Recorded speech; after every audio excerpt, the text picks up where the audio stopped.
ころで、これニッコリーノっていうガチャガチャシリーズなんですけど、ニッコリーノっていうシリーズでね、すごく可愛くて、今ツナの職場で流行ってます。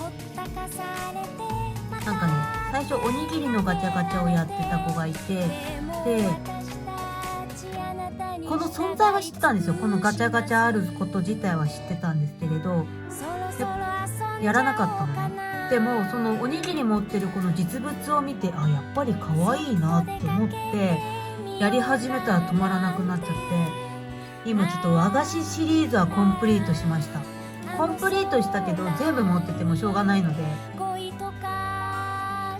自分が欲しいものは取ってる、ダブったものとかは病棟の人に配ったりとかしてます。でこれは飲み物シリーズで、これはディンダイフォンとコラボのやつ、他にもいっぱいあるんですけれど、